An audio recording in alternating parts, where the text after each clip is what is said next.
सो अज की क्लास दे विच आपां writing descriptors IELTS के जोड़े डिस्क्रिप्टर्स ने राइटिंग दे विच स्पीकिंग च भी होंदे आ ते राइटिंग च भी होंदे आपां नूं पता 4 descriptors in each speaking and writing.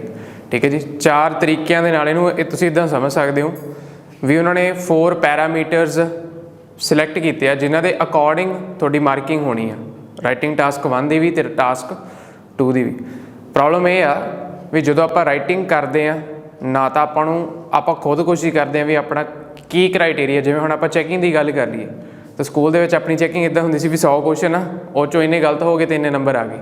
But इत्थे किवें समझ लगूगी भी तुहाडे बैंड स्कोर 5.5 आ 6.5 आ 7 आ की क्राइटेरिया की है। तो यही जिहड़े तुहानूं पेजेस दिते हुए ने इहदे ते सारे डिस्क्रिप्टर्स ही लिखे हुए आ। तो फस्ट डिस्क्रिप्टर तुसीं देख सकते हो इट्स अ टास्क अचीवमेंट। तो टास्क अचीवमेंट का की मीनिंग हुंदा इहनूं आपां बिल्कुल ईजी वे दे नाल समझण की कोशिश करांगे भी टास्क अचीवमेंट है कि टास्क 1 के लिए भी है तो टास्क 2 के लिए भी है।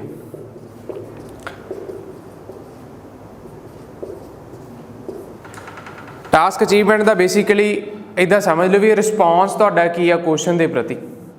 Okay, your response in the कॉन्टैक्सट of question being asked, जो भी क्वेश्चन पूछा गया उसके प्रति तुहाडा रिस्पॉन्स की है। हुण जिहड़ी गल पूछी गई है कि तुसीं उहदा रिस्पॉन्स सही तरीके नाल करदे पए हो कि नहीं करदे पए। हुण जे आपां गल करिए तुसीं देख सकते हो 5 ते उन्होंने लिखिया वा generally addresses the task the format may be inappropriate in places. कहते जनरली जे आपां कह दईए भी ठीक है भी टॉपिक की गल करदा पिया जिहड़ा पर जिहदा फॉर्मेट आ लिखण दा जिहड़ा ढंग आ वो की आ इनएप्रोप्रीएट आ, मतलब वो गलत आ सही नहीं हैगा।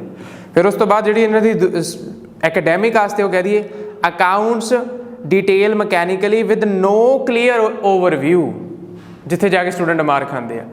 टास्क 1 दे विच क्लीयर ओवरव्यू देनी जरूरी है क्योंकि it is equal to 1/3 of your band score. तो जे टास्क 1 लिखते हैं तो वो थोड़ी जी इंफोसिस है ज़्यादा वो ओवरव्यू तो होनी चाहिए ओवरऑल तो होनी चाहिए। हम तुहाडे सामने है ना 5 के मूहरे उन्हें लिखा है ना नो क्लीयर ओवरव्यू। ठीक है जी, उस तो बाद जे आपां गल करिए तो फिर वो कहता वा presents but inadequately covers key features bullet points there may be a tendency to lose focus on details। ठीक है, वो जनरली टॉपिक की गल करता पाया बट रेलीवेंट की फीचर्स जिहड़े आ वो नहीं कवर करता पाया। टास्क 2 के लिए की आ टास्क 2 के लिए कहते हैं। ठीक है, टास्क 1 दे विच उन्होंने फिर ਇਹਦਾ मतलब ये किया कि एक क्लीयर ओवरव्यू, ठीक है जी, ते cover all the main features, जिन्ने भी मेन फीचर्स आ की फीचर्स भी कई इन्होंने कह देंगे की फीचर्स जिन्ने भी आ वो सारे आप कवर करने। तो टास्क 2 के की है टास्क 2 के फिर कहते you need to address all parts of the task. All parts of the task का मीनिंग की हो गया, पार्ट्स की होंगे क्वेश्चन के पार्ट्स की होंगे हिस्से के do you do the advantages outweigh the disadvantages. किन्ने पार्ट क्वेश्चन हो गया 2 पार्ट क्वेश्चन हो गया। तुसी आउटवे दसना है भी किहड़ी चीज़ किहनूं आउटवे करती पई है but you need to discuss both. Advantages भी दसनियां पैणगियां ते डिसएडवांटेजेस भी। तो कई बारी ये अगे भी चले जाता इस तो हुण कई बार स्टूडेंट्स को लगता भी असीं एक एडवांटेज लिख देंगे 2 डिसएडवांटेजेस लिख देंगे, नहीं उन्होंने की किया do the advantages outweigh the disadvantages. इसदा मतलब इस का तो कुछ मतलब है ना, इस का प्लूरल के नाल लगता है मतलब कुछ मतलब है इस चीज़ का, यदा मतलब थोनू it's plural then you need to write more than 2 और एटलीस्ट 2। ठीक है, तो ये वह रिस्पॉन्स होगा। हुण कोई भी स्टूडेंट जो तुसी आपदा टास्क लिखोगे थोड़े माइंड के विच होनी चाहिए भी क्वेश्चन के विच आ चीज़ लिखी है तो मैं 2 में ही लिखने हैं। क्लीयर हो गया जी। ठीक है, तो एड्रैस जे नहीं होंगे है जे नहीं होंगे तो फिर बैंड स्कोर घट आऊगा। ठीक है जी, दूजा फिर यदा 6 का क्राइटेरिया है एटलीस्ट। ठीक है जी, उस तो बाद जे तुसी देखो 9 दे विच उन्हें की लिखा कहता fully satisfies all the requirements of the task clearly presents a fully developed response.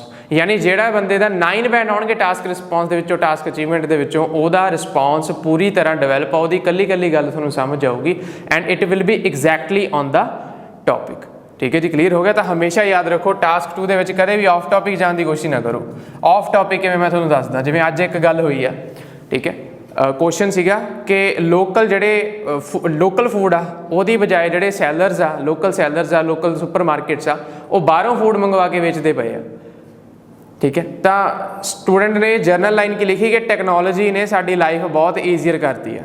हुण तुसीं मैनूं दसो भी वो जर्नल लाइन का कोई मीनिंग बनता टैक्नोलॉजी का। फिर एक स्टूडेंट ने की किया, हुण उत्थे फूड बेसिकली लिखिया होया सी। पहलां उन्होंने गल नूं उलझाया, कहंदे many supermarkets are selling more and more products, more and more imported products rather than selling local food. हुण फिर जिहड़े उपर प्रोडक्ट्स हो गए वो भी किहड़े हो गए, फूड के रिलेटेड ही हो गए, एडिबल्स ही हो गए।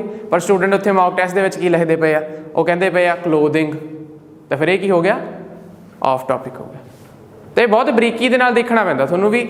जे हुण मान लो कुछ इदां दा क्वेश्चन आ गया कि रीजन पुछे आ, what are the reasons of this, तो तुसीं उहदे विच सुजैशन लिखते भी ऐ कर लो, तुहाडा ऑफ टॉपिक जाण वाला मुद्दा हो जांदा।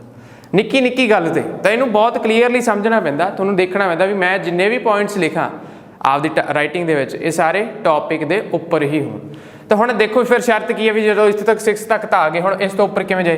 तो जिवें जिवें तुहाडी जिहड़ी आइडिया डिवेलपमेंट आ, तुहाडी आइडिया डिवेलपमेंट हुण की है, बस इहदे विच ये समझो कि जिवें जिवें क्लैरिटी आउंदी जांदी आ तुहाडा बैंड स्कोर उवें उवें टास्क रिस्पॉन्स दे विचों इंक्रीज़ हुंदा जांदा। जिवें जिवें तुहाडे आइडियाज़ फुली एक्सटेंडेड होणगे, 9 वाले दे विचों जाके लिखदे आ the ideas are fully extended, पूरी तरह नाल आइडियाज़ जिहड़े आ एक्सटेंडेड आ।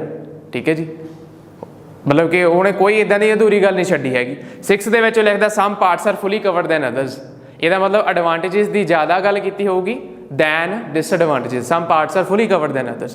पर वो गल जी 9 वाले ऐसे दे विच नहीं होगी, ये आइडियाज़ चंगी तरह डिवेलप किए होंगे। Fully addresses all parts of the task, fully addresses all parts of the task. Clear हो गया जी, टास्क रिस्पॉन्स क्लीयर है, पक्की गल है। ठीक है,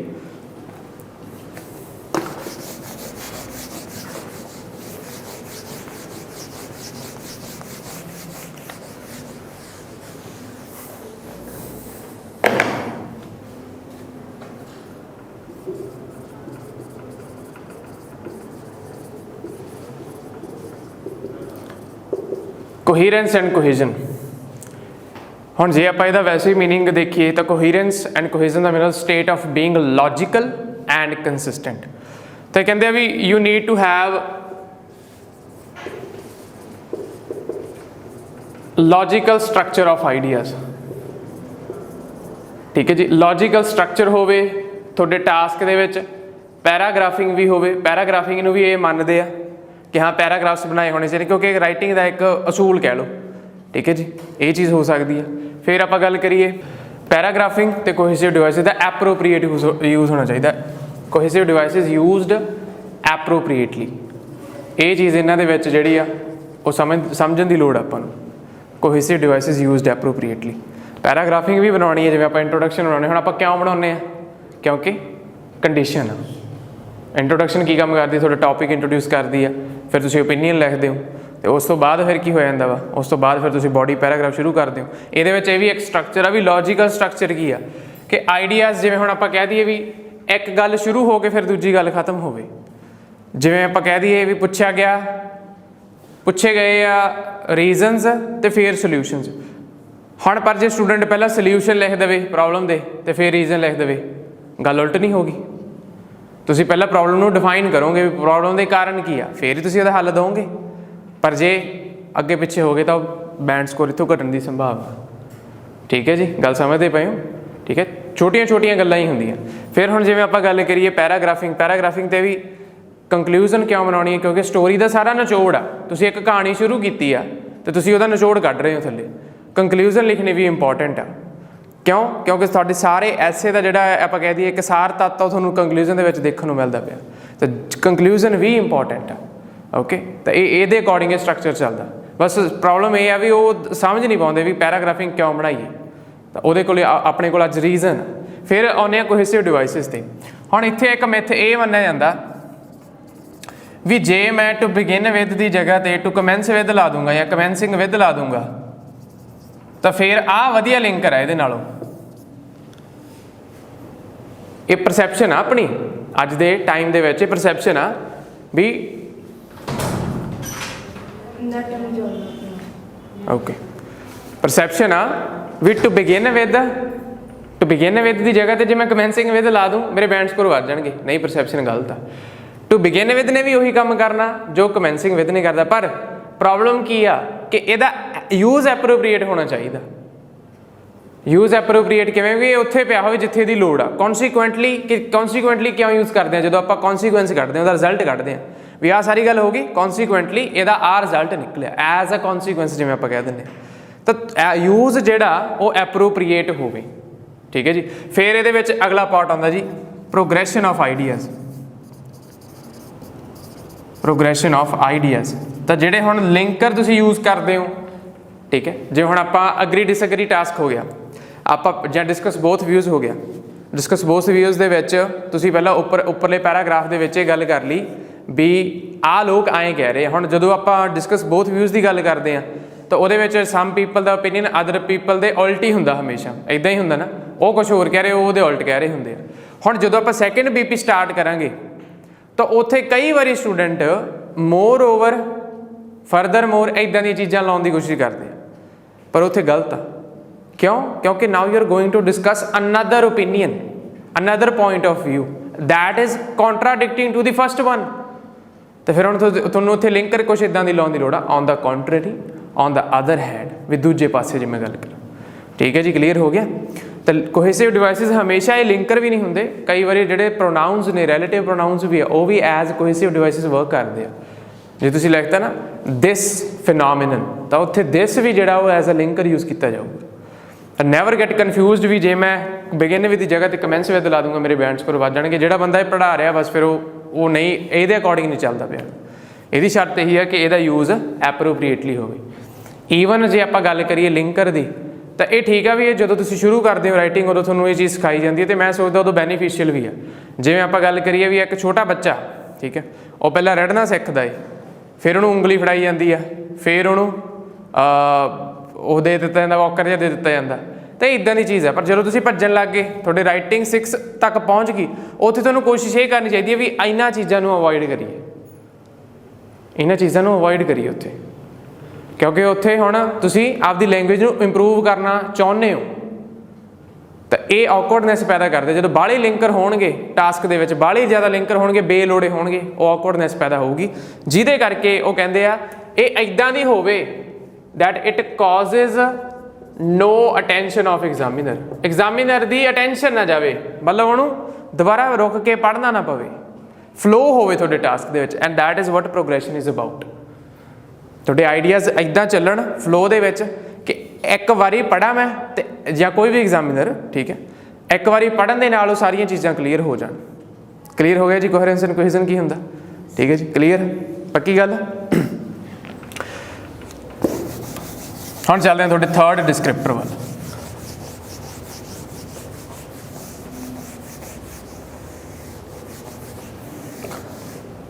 and that is lexical resource, तो मेरा फेवरेट भी है लैक्सिकल रिसोर्स। बहुत बारी इदां हुंदा जदों मैं एक इदां दे स्टूडेंट नूं मिलदा जिहदे अंदर एक फंडा ही चलदा हुंदा भी जे ओही पीपल, ठीक है, मैनूं पीपल नूं मैं मॉर्टल्स लिखता, पीपल नूं मैं डोनिजन्स लिख सकदा, पीपल नूं मैं मासिस लिख सकदा, फोक्स लिख सकदा। उन्होंने ऐ लगता भी मेरी लैक्सिकल रिसोर्स मेरी वोकैब इंक्रीज़ हो रही है, पर उन्होंने इस चीज़ के बारे ज्ञान नहीं हुंदा भी ये भी 2 पार्ट चलते हैं हमेशा, ये भी हमेशा 2 पार्ट चलते हैं। वो किहड़े मैं तुहानूं दसदा, range plus precision.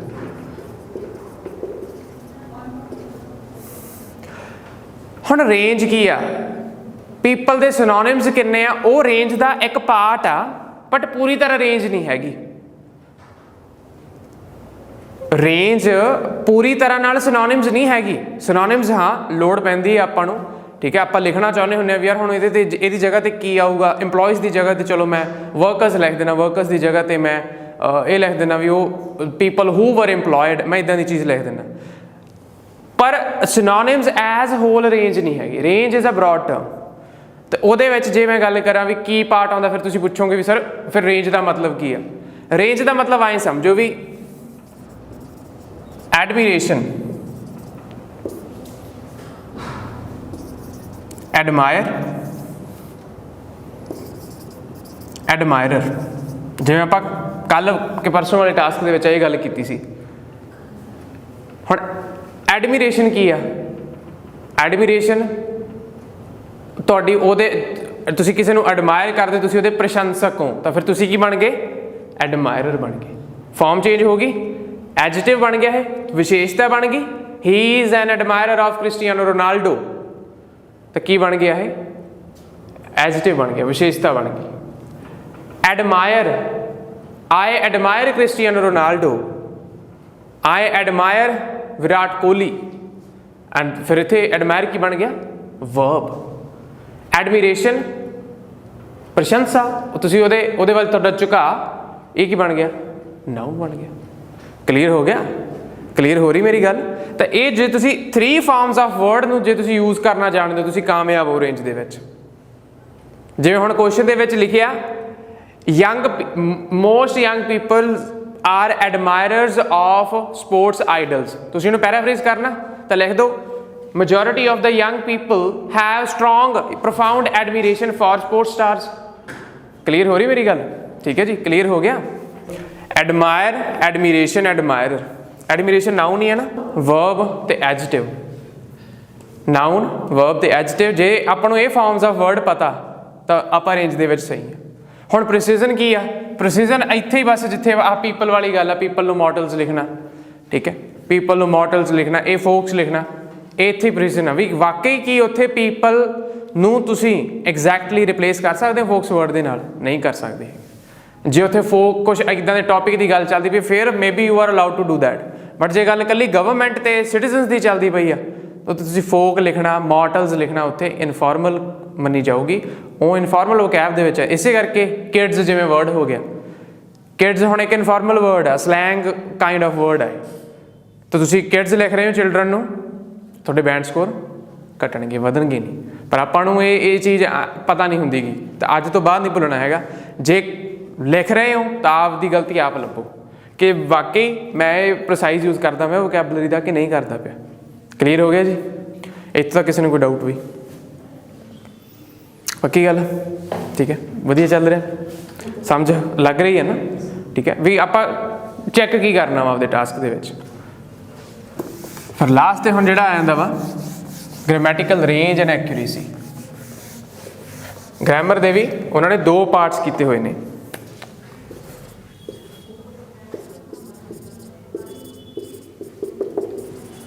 Grammatical range and accuracy. ਇਹ ਹੁਣ ਕੀ ਕਹਿੰਦੀ ਆ? ਐਕਿਊਰੇਸੀ ਇਹ ਕਹਿੰਦੀ ਆ ਵੀ ਤੁਹਾਡੇ ਜਿਹੜੇ ਫ੍ਰੀਕੁਐਂਟ, ਤੁਹਾਡੇ ਮੋਸਟ ਆਫ ਜਿਹੜੇ ਸੈਂਟੈਂਸ ਆ ਉਹ ਫ੍ਰੀਕੁਐਂਟਲੀ ਐਰਰ ਫ੍ਰੀ ਹੋਣੇ ਚਾਹੀਦੇ ਆ। ਮੋਸਟ ਆਫ ਦ ਸੈਂਟੈਂਸਿਸ ਦੇ ਵਿੱਚ ਗ੍ਰਾਮਰ ਦੀਆਂ ਗਲਤੀਆਂ ਹੋਣੀਆਂ ਚਾਹੀਦੀਆਂ। ਜਿਵੇਂ ਸਬਜੈਕਟ ਵਰਬ ਅਗਰੀਮੈਂਟ ਐਰਰ ਹੋ ਗਿਆ, ਠੀਕ ਹੈ ਵੀ ਜੇ ਸਬਜੈਕਟ ਪਲੂਰਲ ਆ ਤਾਂ ਵਰਬ ਵੀ ਪਲੂਰਲ ਹੋਣਾ ਚਾਹੀਦਾ। ਐਰਰ ਆਫ ਪ੍ਰੋਕਸੀਮਿਟੀ ਹੋ ਗਿਆ, ਠੀਕ ਹੈ। ਇੱਦਾਂ ਦੇ ਜਿਹੜੇ ਐਰਰਸ ਉਹਨਾਂ ਨੂੰ ਅਵੋਇਡ ਕਰਨਾ, ਉਹ ਗਲਤੀਆਂ ਨਾ ਹੁਣ। ਇਹ ਤਾਂ ਉਹ ਪਾਰਟ ਆਉਂਦਾ ਜਿਹਨੂੰ ਤੁਸੀਂ ਗ੍ਰਾਮਰ ਮੰਨਦੇ ਹੋ, ਪਰ ਅਸਲ 'ਚ ਗ੍ਰਾਮਰ ਨੂੰ ਗ੍ਰਾਮਰ ਦੇ ਕਿਹੜੇ ਪੱਖ ਨੂੰ ਇੰਪੋਰਟੈਂਸ ਦਿੱਤੀ ਜਾ ਰਹੀ ਹੈ ਆਇਲਸ ਦੇ ਵਿੱਚ? ਉਹ ਹੈਗਾ ਰੇਂਜ। ਤਾਂ ਰੇਂਜ ਕੀ ਕਹਿੰਦੀ ਆ? ਰੇਂਜ ਕਹਿੰਦੀ ਆ ਵੀ ਤੁਸੀਂ ਸਿੰਪਲ ਸੈਂਟੈਂਸ ਵੀ ਬਣਾਓ, ਸੈਂਟੈਂਸ ਦੀ ਵੈਰਾਈਟੀ, ਗ੍ਰਾਮੈਟੀਕਲ ਕੰਟਰੋਲ ਦਿਖਾਓ ਆਪਦਾ ਵੀ ਤੁਹਾਡਾ ਗ੍ਰਾਮਰ ਤੇ ਕਿੰਨਾ ਕੁ ਕੰਟਰੋਲ ਆ, ਠੀਕ ਹੈ ਜੀ। ਸਿੰਪਲ, ਕੰਪਾਊਂਡ, ਕੰਪਲੈਕਸ, ਐਟਲੀਸਟ ਇਹ 3 ਤਾਂ ਹੋਣ। ਗ੍ਰਾਮਰ ਦੇ ਹੋਰ ਵੀ ਬਹੁਤ ਹਿੱਸੇ ਆ, ਹੋਰ ਵੀ ਗ੍ਰਾਮਰ ਦਾ ਕੰਟਰੋਲ ਬਹੁਤ ਜ਼ਿਆਦਾ ਆ, ਠੀਕ ਹੈ। ਬਹੁਤ ਇੱਦਾਂ ਦੇ ਗ੍ਰਾਮੈਟੀਕਲ ਸਟਰਕਚਰਸ ਆ। ਤਾਂ ਹੁਣ ਜਿਵੇਂ ਉਹ 8 9 7 ਵਾਲਾ ਬੰਦਾ ਉਹ ਤਾਂ ਸਫੀਸ਼ੀਐਂਟਲੀ ਯੂਜ਼ ਕਰ ਲੂਗਾ, ਬਟ ਆਪਾਂ ਇੱਕ ਮਿਨੀਮਮ ਲੈਵਲ ਤੇ ਚੱਲ ਕੇ ਪਏ ਵੀ ਜਿਹੜੇ ਸਟੂਡੈਂਟ ਦੇ 5.5 ਰਹਿੰਦੇ ਆ ਰਾਈਟਿੰਗ ਦੇ ਵਿੱਚੋਂ, ਉਹ ਕਿਹੜੀਆਂ ਗਲਤੀਆਂ ਕਰਕੇ ਰਹਿੰਦੇ ਆ, ਠੀਕ ਹੈ। ਉਹ ਕਹਿੰਦੇ ਆ ਵੀ ਇਹ ਤੁਹਾਨੂੰ ਬਣਾਉਣੇ ਹੀ ਚਾਹੀਦੇ ਆ। ਡਜ਼ਨਟ ਮੈਟਰ ਵੀ ਇਹ ਆਲਮੋਸਟ ਹਰ ਟਾਈਮ ਸਹੀ ਨਾ ਹੋਣ, ਬਟ ਤੁਹਾਡੇ ਪ੍ਰੈਜ਼ੈਂਟ ਹੋਣੇ ਚਾਹੀਦੇ ਆ, ਸੋ ਦੈਟ ਤੁਹਾਡੀ ਸੈਂਟੈਂਸ ਦੀ ਵੈਰਾਈਟੀ ਸਾਨੂੰ ਦੱਸ ਦਿਓ, ਠੀਕ ਹੈ ਜੀ। ਕਲੀਅਰ ਹੋ ਗਿਆ? ਤਾਂ ਇਹ ਸੀਗੇ 4 ਡਿਸਕ੍ਰਿਪਟਰਸ। ਹੁਣ ਜੇ ਆਪਾਂ ਗੱਲ ਕਰੀਏ ਇਹਨਾਂ ਸਾਰਿਆਂ ਦੀ, ਤਾਂ ਇਹ ਜੇ ਹੁਣ ਬੈਂਡ ਸਕੋਰ ਦੇ ਵਿੱਚ ਹੁਣ ਇਹ 25% ਹੈ। ਜੇ ਆਪਾਂ ਵੈਸੇ ਵੀ 100 ਦੇ ਨਾਲ ਡਿਵਾਈਡ ਕਰਨਾ, ਮੰਨ ਲਓ 100% ਮੰਨ ਲਓ 9 ਬੈਂਡ ਇਜ਼ ਇਕੁਅਲ ਟੂ 100%, ਤਾਂ grammatical range is equal to 25%, a quarter.